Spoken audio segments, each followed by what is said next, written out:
Kwa hiyo ije VAR.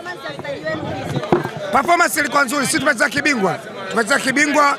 Tulikuwa juu kwa alama 5, tulikuwa tunacheza kwa counter attack game. Counter attack game ndio ile ambayo unaiona kama Simba labda alikuwa anaonekana na performance kubwa. Hakuwa na performance kubwa. Ni kwamba tuliamua kucheza counter attack game ili mradi akiingia kwenye mfumo mfunge. Tumepata matokeo kadhaa ambayo yalikuwa yanaweza kutusaidia sisi kupata matokeo, lakini refa hakuwa upande wetu. Kwa hiyo mimi natamani wadau wa mpira, wapenda michezo, tupate VAR kwenye dabi ya Kariakoo.